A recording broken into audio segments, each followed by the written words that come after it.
The sun was setting over the small town of Ridgewood, painting the sky in shades of orange and pink as Tom Wilson wiped his grease-stained hands on an old rag.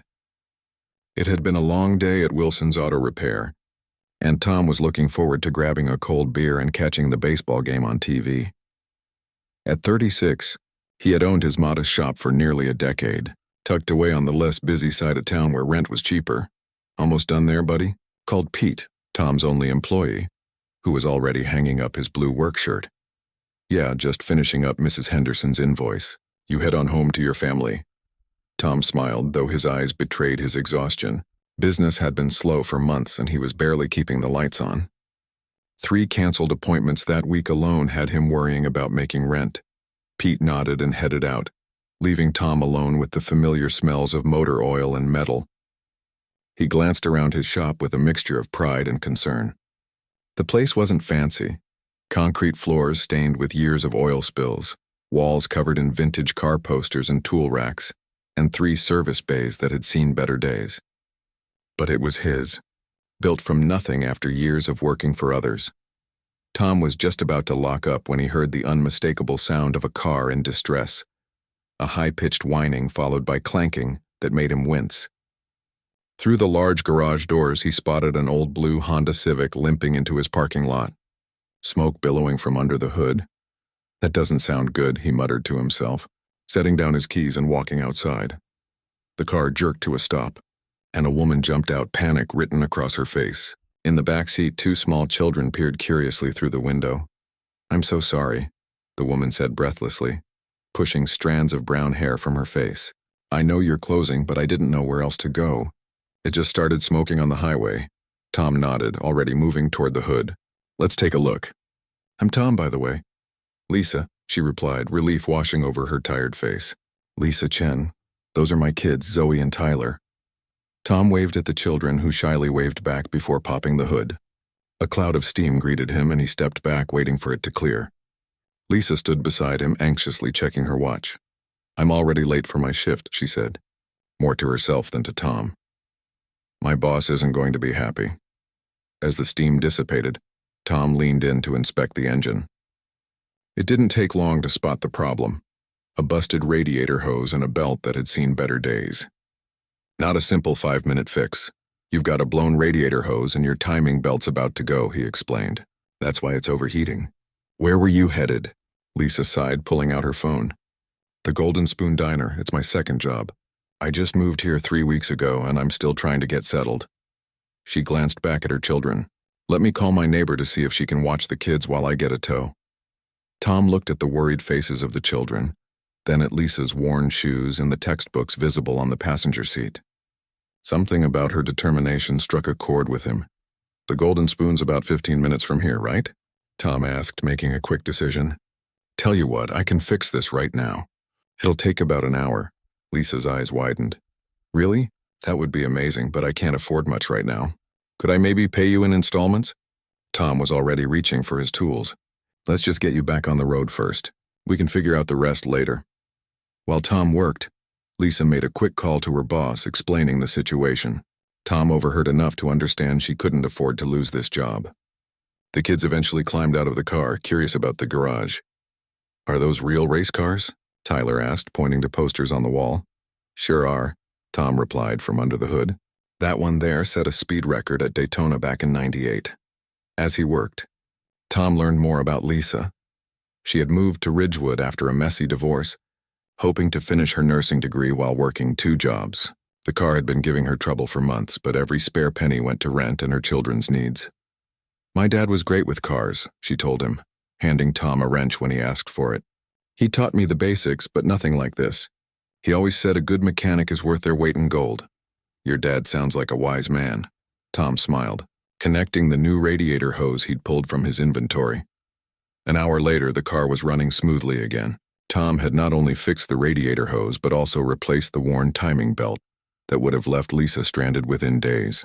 He'd thrown in an oil change too, noticing it was long overdue. "How much do I owe you?" Lisa asked nervously, reaching for her wallet. Tom hesitated. The parts alone cost nearly $100, not counting labor. Looking at her worn purse and the children yawning in the back seat, he made another impulsive decision.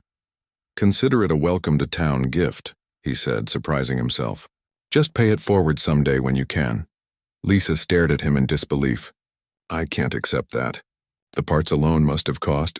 I've got plenty of spare parts, Tom lied smoothly. Really, it's no big deal.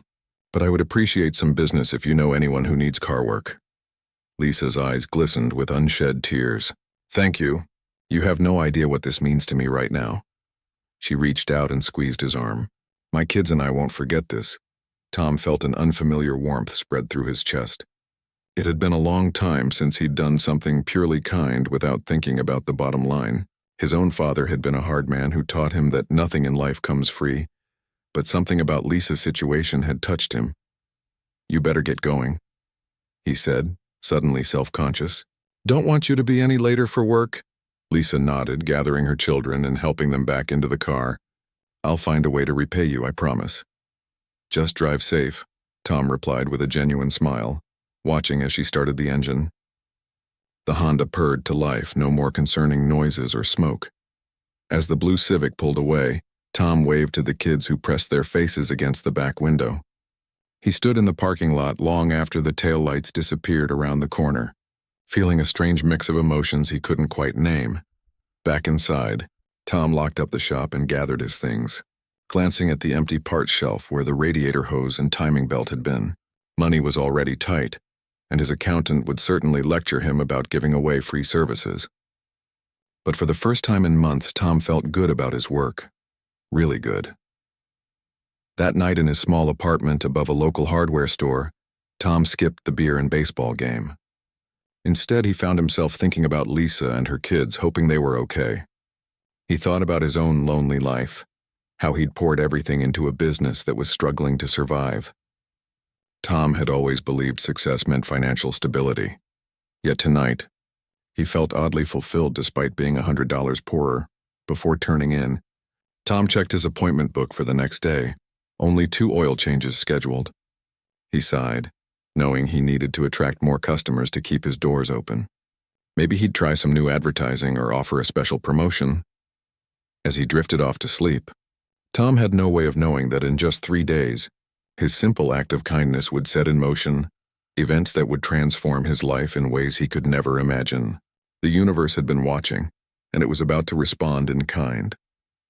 3 days passed in a blur of oil changes and tire rotations at Wilson's Auto Repair. Tom found himself thinking about Lisa and her kids several times, wondering how they were doing but expecting he'd never see them again. That's how it usually went in his line of work. People came with car troubles, he fixed them, and life moved on. Thursday afternoon brought a light drizzle that kept customers away. Tom was catching up on paperwork when the bell above the front door jingled. He looked up to see the mail carrier Diane shaking raindrops from her postal service cap. Afternoon, Tom, she called cheerfully, pulling a stack of envelopes from her bag. Mostly bills today, I'm afraid. Except for this one. Feels personal. She handed over the day's mail with a friendly smile. Tom thanked her, immediately noticing the pale blue envelope sitting atop the stack of white business mail. His name and the shop's address were handwritten in neat penmanship, but there was no return address.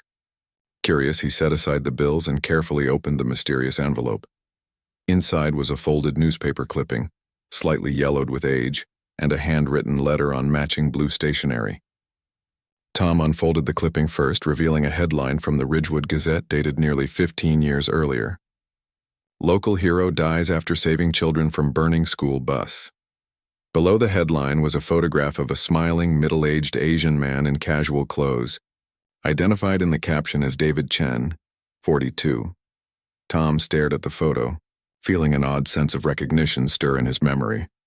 He began reading the article, learning how David Chen had been driving behind a school bus when it crashed and caught fire. Without hesitation, Chen had rushed to help, pulling 7 children to safety before the flames grew too intense. He'd suffered severe burns and smoke inhalation, passing away 3 days later in the hospital. The article quoted several parents calling him a hero who had sacrificed his life for their children. With growing curiosity, Tom turned to the letter and began to read. Dear Tom, you don't know me well, but you saved me and my children the other night when you fixed our car. What you didn't know is that the man in this article, David Chen, was my father. And what's even more remarkable is that one of the children he saved from that burning bus was a 10-year-old boy named Thomas Wilson. Was that you, Tom? My father never got to meet any of the children he saved that day. If you are that same boy, I can't help but feel this wasn't just chance. Maybe this was my father's way of watching over us both. Either way, your kindness reminds me so much of him. There's one more thing I'd like you to have. It belonged to my father, and I've kept it all these years. Somehow I think he would want you to have it now. With deepest gratitude, Lisa Chen Tom's hands trembled as he set the letter down. Memories he hadn't accessed in years suddenly flooded back. The acrid smell of smoke, screaming children, and a man's strong arms lifting him from his seat and carrying him to safety. He remembered being in the hospital afterward, his parents crying with relief, and later attending a memorial service for the man everyone called a hero. That man was David Chen, Lisa's father. Tom had been just a kid then, too young to fully understand what had happened. Over the years, the memory had faded, becoming just a story his parents occasionally referenced. Never had he imagined he would cross paths with the hero's family. With unsteady fingers, Tom reached back into the envelope and found a small object wrapped in tissue paper. Carefully unwrapping it, he revealed a vintage pocket watch, its brass case worn smooth from years of handling. He clicked it open to find the clock face still ticking, the inside of the cover engraved with simple words. Time given in service to others is never wasted. You see, Tom sat motionless, staring at the watch as a lump formed in his throat. The coincidence seemed too perfect to be mere chance. He had helped Lisa without a second thought, never knowing the connection between them. Now, holding this treasured keepsake of the man who had saved his life, Tom felt a circle somehow completing itself. Pete found him like that 10 minutes later, still staring at the watch and newspaper clipping. "You okay, boss?" he asked, setting down his toolbox. "You look like you've seen a ghost." Tom looked up, blinking as if waking from a dream. "Remember that school bus accident when we were kids? The one where that guy pulled everybody out before it exploded?" Pete nodded slowly. "Yeah, my cousin went to school with one of those kids." "Why?" "I was on that bus," Tom said quietly. "And the guy who saved me? His daughter came in here the other night with her broken-down Honda. The single mom I helped for free." Pete's eyes widened. "No way, that's wild, man." "Yeah." Tom carefully closed the pocket watch, feeling its weight in his palm. Pretty wild. The rest of the afternoon passed in a haze for Tom. He went through the motions of closing the shop, his mind replaying memories of that day long ago, trying to remember every detail of the man who'd saved his life. By evening, he knew what he needed to do. Back in his apartment, Tom searched through old boxes until he found a small photo album his mother had put together after the accident. There, among pictures of his childhood, was a newspaper clipping similar to the one Lisa had sent, and a program from David Chen's memorial service. Tom had forgotten his parents had taken him to it, dressed in his Sunday best. He also found something else, a children's thank you card he had made but never delivered to the Chen family. Inside, in childish handwriting, he had written, "Thank you for saving me. I'm sorry you had to go to heaven. I promise I'll be brave like you when I grow up." Tom sat on his living room floor surrounded by these memories, the pocket watch ticking softly beside him. The coincidence of meeting Lisa felt like more than chance. It felt like being given an opportunity to close a circle left open for 15 years. The next morning, Tom arrived at the shop earlier than usual. He carefully placed David Chen's pocket watch in a small display box on the front counter, where the sunlight caught its brass surface. Then he made a phone call to the Golden Spoon Diner.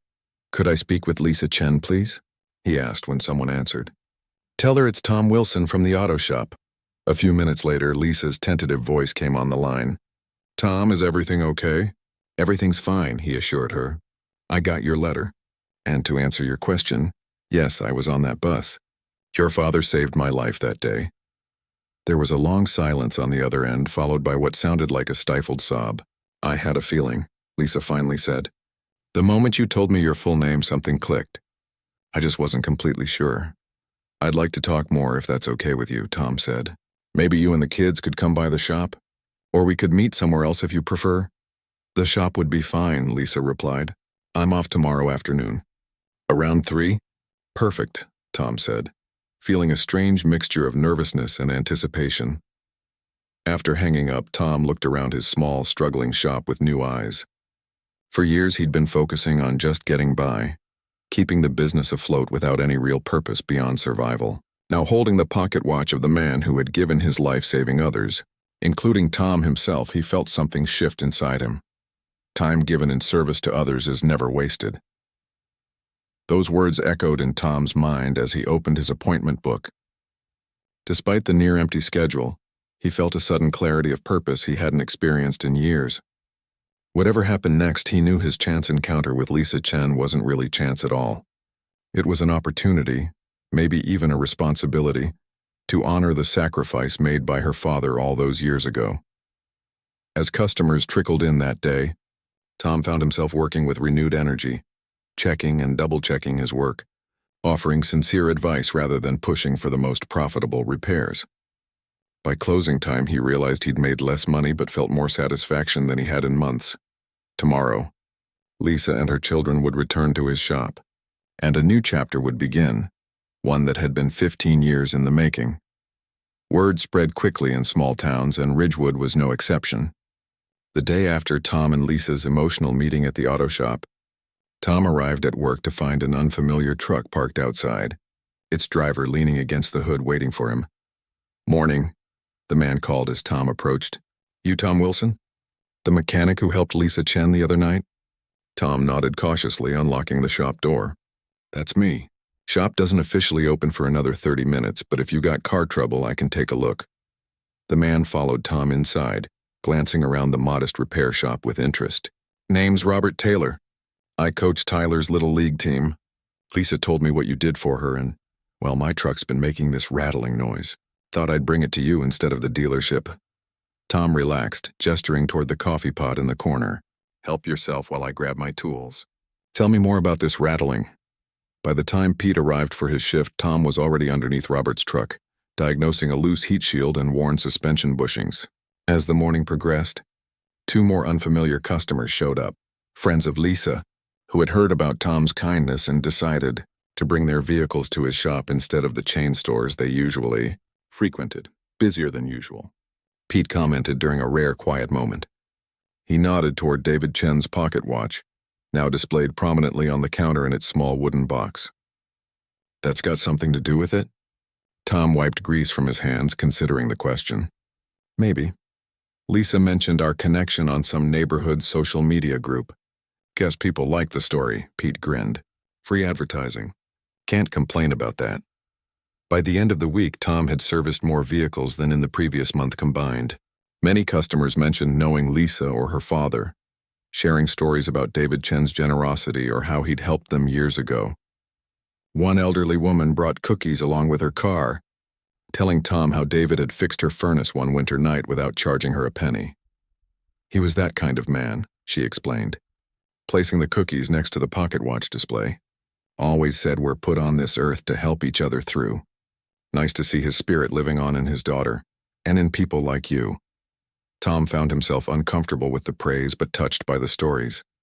Each one painted a clearer picture of the man who'd saved his life, making David Chen more than just a fading childhood memory. Through these shared recollections, Tom began to understand the true impact one person could have on an entire community. On Saturday morning, Tom was surprised to see several young men waiting outside the shop before opening time. They introduced themselves as local community college students studying automotive technology. "We heard you might be looking for help," one explained. "Professor Johnson said you're the best mechanic in town, and we could learn a lot working here, even if it's just sweeping floors to start." Tom blinked in surprise. "Professor Johnson? From the technical college?" "Yes, sir. He said you rebuilt his '67 Mustang engine last year. Called it artistry." Tom remembered the project well, a challenging rebuild he'd poured his heart into, never expecting it would lead to anything beyond a satisfied customer. Now, looking at the eager faces of the students, he realized his reputation had been growing without him knowing it.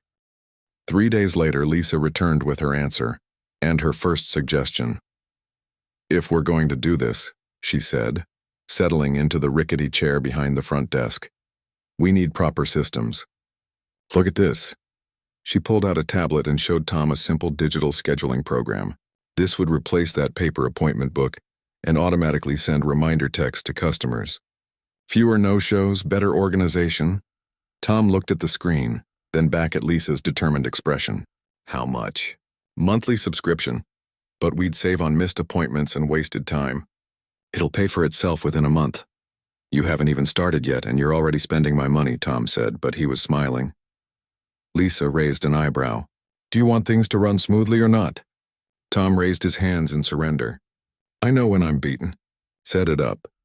That was the first of many changes Lisa implemented over the following weeks. She organized the chaotic filing system, streamlined the parts ordering process, and set up a professional bookkeeping system that gave Tom his first clear picture of the shop's finances in years. You're actually making good money, she told him one evening as they reviewed the monthly reports. But your pricing structure is inconsistent. Some jobs you're practically giving away, while others, those are for people who can afford it, Tom explained. The single parents and elderly folks on fixed incomes get the friends and family rate. Instead of arguing against this approach as Tom expected, Lisa considered it thoughtfully. What if we formalize that? A sliding scale based on need but transparent so everyone understands. Wouldn't that complicate things? Not if we do it right, Lisa said, already sketching ideas. What about a community service option too? People who really can't afford repairs could volunteer hours instead, helping with the children's center van, or other community projects. Tom stared at her, impressed by how quickly she'd understood the heart of what he was trying to build. That's actually brilliant, Lisa smiled, a hint of pride in her eyes. My dad used to do something similar with his electrical work.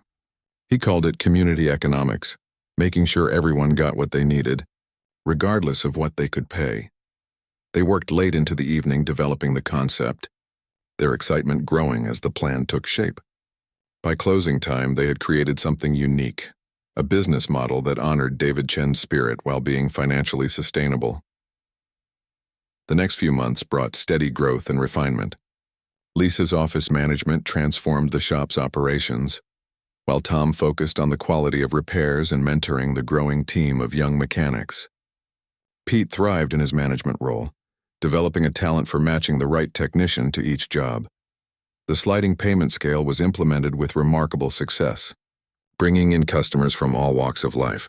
Those who could afford to pay full price often added extra for the community fund, while those who qualified for reduced rates frequently returned to volunteer their time or skills. One rainy Tuesday, Lisa arrived at work looking troubled. Tom, now attuned to her moods, noticed immediately. Everything okay? He asked when they had a moment alone. Lisa sighed, brushing damp hair from her forehead. Landlord's selling our apartment building. New owners are raising rent by 30%. I've been looking for a new place, but everything in good school districts is way out of my budget. Tom frowned. That's rough. How long do you have? 60 days, Lisa replied, attempting a smile that didn't reach her eyes. We'll figure something out. Always do. Tom nodded, but the news bothered him throughout the day. Lisa and her children had become important to him, more important than he'd been ready to admit. The thought of them struggling or having to move to a less safe neighborhood weighed heavily on him. That evening, after Lisa had left and the shop was quiet, Tom found himself staring at David Chen's pocket watch, seeking inspiration. The inscription caught the light. Time given in service to others is never wasted. What would you do, David? Tom murmured to the empty shop. The answer came to him while driving home. Above the hardware store where Tom rented his small apartment was a larger vacant unit, a 3-bedroom that had once been the owner's family home. It had been empty for months following Harold Baker's move to a retirement community. The next morning, Tom made a call to Harold's son-in-law, the real estate agent who had helped with the shop expansion. By lunchtime, he had a rental agreement in hand and a set of keys in his pocket. Can you stay late tonight? Tom asked Lisa casually that afternoon. There's something I'd like your opinion on. After closing, Tom drove them to the hardware store building, leading a confused Lisa up the back stairs to the apartment door. What's this about? She asked as he unlocked the door. Potential investment, Tom said vaguely. I'd value your business perspective. They stepped into a spacious living room with high ceilings and large windows overlooking the town's main street. Though empty of furniture, the apartment was clean and freshly painted with hardwood floors and built-in bookshelves. "It's a 3-bedroom, Tom explained, leading her through the space. Walking distance to both the elementary school and the shop. Rent's reasonable because Harold wants a long-term tenant he can trust." Lisa wandered through the rooms, her expression shifting from professional assessment to personal longing as she noted the large kitchen and separate study area. "It's lovely, but why are you showing me this?" Tom took a deep breath, suddenly nervous. "I thought you and the kids might like it. The timing seemed right with your current place raising the rent." Lisa stopped, turning to face him with surprise. "You found this for us?" Tom nodded, shoving his hands in his pockets. "The school district is excellent. Tyler could walk to baseball practice at the park. There's even a small garden area out back where Zoe could plant those flowers she's always talking about." Lisa's eyes widened as she realized how much attention he had been paying to her children's interests. "Tom, I don't know what to say." "You don't have to say anything," he assured her quickly. "It's just an option. No pressure." But Lisa was already moving through the rooms again, this time with purpose, checking closet space, testing water pressure, examining electrical outlets. Her practical nature reasserted itself even as emotion flickered across her face. "The rent really is reasonable?" she asked finally. "Harold's giving me a friends and family rate," Tom confirmed. "And it's month to month, so no long-term commitment." Lisa looked at him thoughtfully. "This is extremely kind of you, Tom. But I need to be clear about something. Is this a business arrangement or is it something else?" The directness of her question caught Tom off guard. In truth, he hadn't fully examined his own motivations. The past months had blurred the lines between business partnership and deeper connection. He found himself caring about Lisa and her children in a way that went beyond friendship. But he'd been careful not to press for more, knowing she had enough challenges without adding relationship complications. "It's me trying to help someone important to me," he said honestly. "Someone who's changed my life for the better. Whatever else it might become, that's up to us to figure out, isn't it?" Lisa's expression softened. "Fair enough. In that case, I accept. Pending approval from my highly opinionated children, of course." Tom grinned, relief washing over him. "Of course. They're the real decision makers." As they locked up and headed back to their cars, Lisa paused, turning to face Tom in the gentle evening light. "You know, when my car broke down that night, I thought it was just one more thing going wrong in a long string of bad luck," she said quietly. "I never imagined it would lead to all this." Tom glanced up at the apartment windows, then back to Lisa. "Funny how life works sometimes, isn't it? One small moment can change everything." "My dad used to say there are no coincidences," Lisa replied with a small smile. "Just circles we can't see completing themselves." As they stood there in the gathering twilight, Tom felt another circle nearing completion, one that had begun with a burning school bus 15 years earlier and continued with a broken-down Honda on a summer evening. Where it would lead next, he couldn't say for certain. But for the first time in years, he was truly looking forward to finding out.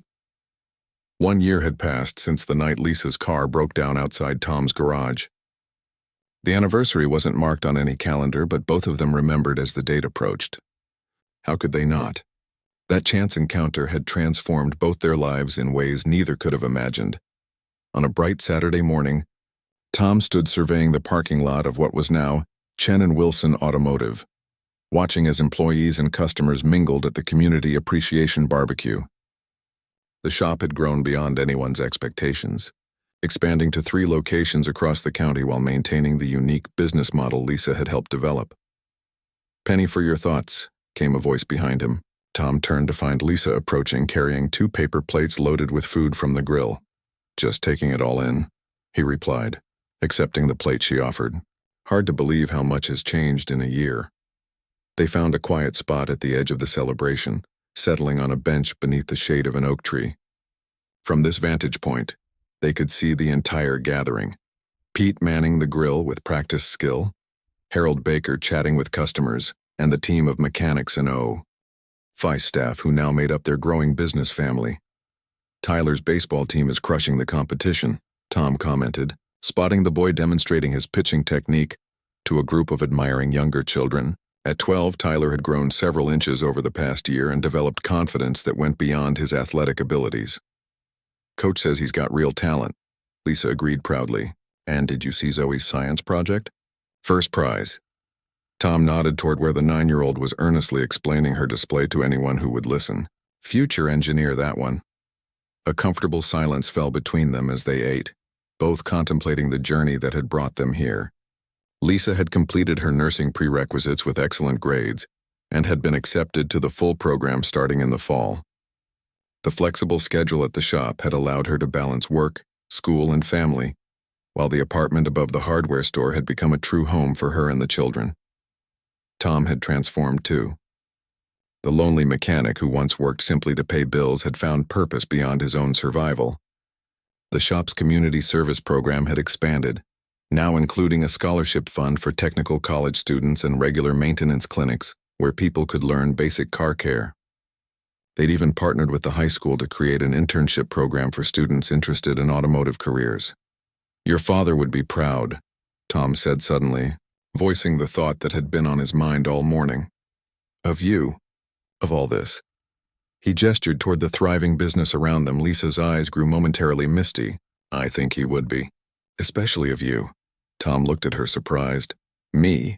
You're the one who started this whole chain reaction with one act of kindness, Lisa reminded him. Everything else flowed from that moment. Tom glanced down at his watch, not David Chen's pocket watch, which remained displayed prominently in the shop, but a simple timepiece Lisa had given him for his birthday. Its inscription echoed the spirit of her father's. Every moment of kindness creates ripples without end. I had help, Tom said modestly, nodding toward where Robert Taylor, Lisa's friend who had been Tom's first new customer, was now organizing a children's relay race. The whole community showed up, because you showed them how, Lisa insisted. People want to be part of something good. Sometimes they just need someone to take the first step. Before Tom could respond, they were interrupted by Pete, who approached with an elderly couple Tom didn't recognize. Sorry to bother you, Pete said, but these folks came all the way from Millbrook to meet you both. They read about the shop in the Regional Business Journal. The couple introduced themselves as the owners of a small garage in the neighboring town, explaining they were nearing retirement age with no succession plan. We've been running our shop for 35 years, the man explained. Don't want to just sell to some chain that'll raise prices and cut corners. When we read about what you've built here, the community focus, the sliding scale, the training programs, well, we wondered if you might be interested in discussing some kind of arrangement. Tom and Lisa exchanged surprised glances. They had discussed possible expansion but hadn't actively pursued it. 3 locations were already keeping them busy. We should definitely talk more, Lisa said diplomatically. Why don't you join the celebration and we can set up a proper meeting next week? As Pete led the couple away to introduce them to Harold, who handled most of their business negotiations, Tom raised an eyebrow at Lisa. 4 locations? Are we crazy? Lisa smiled thoughtfully. Maybe not crazy, but definitely at a crossroads. This is becoming bigger than just a repair shop, Tom. It's turning into a movement. She was right, Tom realized. What had begun as a simple auto repair business had evolved into something more meaningful, a model for how business could serve community needs while remaining profitable. People were taking notice, not just locally, but regionally. The Business Journal article had sparked interest from other towns, and they'd even been contacted by a national automotive association about sharing their approach. We should make it official, Tom said suddenly. Lisa looked at him curiously.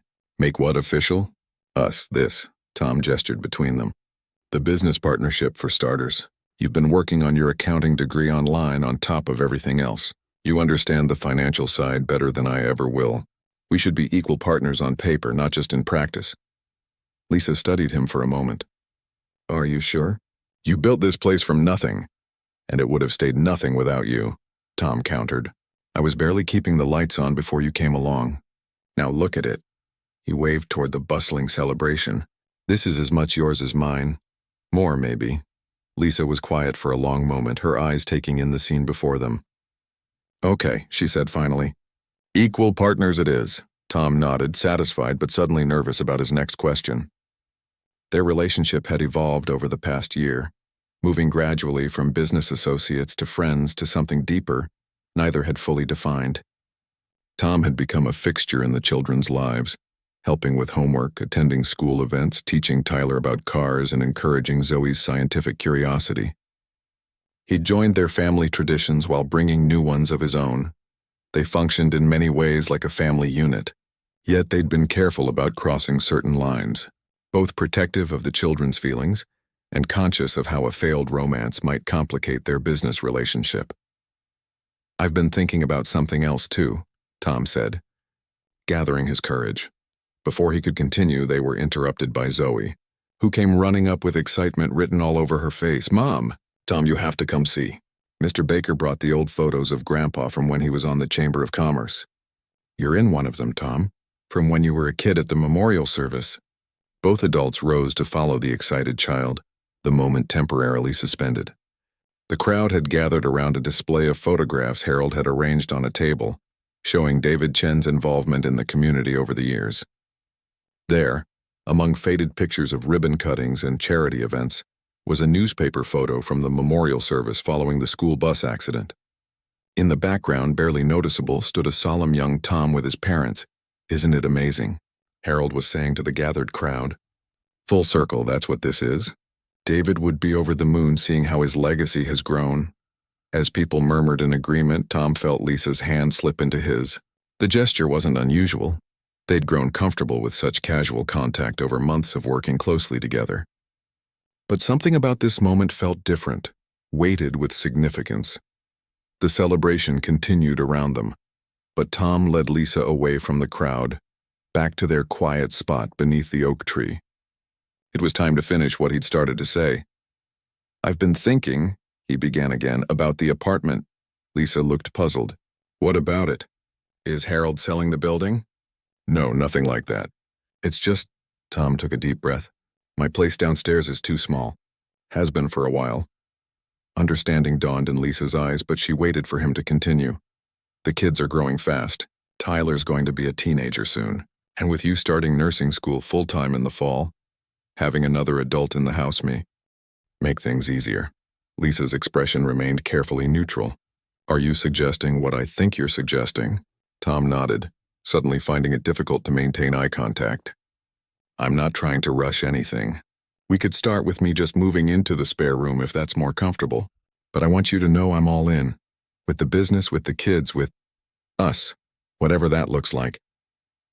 Lisa was quiet for so long that Tom began to worry he'd overstepped. Then she squeezed his hand gently.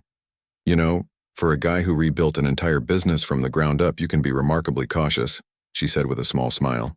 "The kids have been asking when you're going to just move in already for months. Tyler specifically mentioned he's tired of you having to go back downstairs for clean clothes when you fall asleep on our couch watching movies." Relief flooded through Tom, followed quickly by joy. "So that's a yes?" "It's a what took you so long?" Lisa replied, her smile widening. Tom laughed, the tension releasing from his shoulders. "I didn't want to assume. This past year has been a lot of change for all of us. I wanted to be sure." "Tom," Lisa said gently, "from the moment you fixed my car without expecting anything in return, you've shown us who you are. Some people take years to reveal their true character. You did it in a single evening." She gestured toward the celebration around them. The thriving business, the community they'd built, the life they'd created together. "None of this is an accident. My father saved your life for a reason. You came into our lives for a reason." Tom glanced toward the shop where David Chen's pocket watch sat in its display, still ticking after all these years. "Time given in service to others is never wasted," he quoted softly. "Exactly," Lisa agreed, "and we've got plenty more time to give." As they rejoined the celebration, Tom felt a sense of completion unlike anything he'd experienced before. The journey that had begun with a simple act of kindness, fixing a stranger's car without expectation of return, had transformed not just his business, but his entire life. He watched as Tyler waved him over to join the baseball demonstration, while Zoe called for Lisa to explain something about her science project. This was his family now, brought together by circumstances that seemed too perfect to be mere coincidence. Tom had once been a lonely mechanic struggling to keep his shop afloat. Now he was a business owner, A mentor, a community leader, and most importantly, a father figure to two amazing kids and a partner to an extraordinary woman, all because he'd chosen kindness when presented with the opportunity. As Tom joined Tyler on the makeshift pitching mound, he caught Lisa's eye across the gathering. She smiled at him, a smile full of promise for the future they would build together.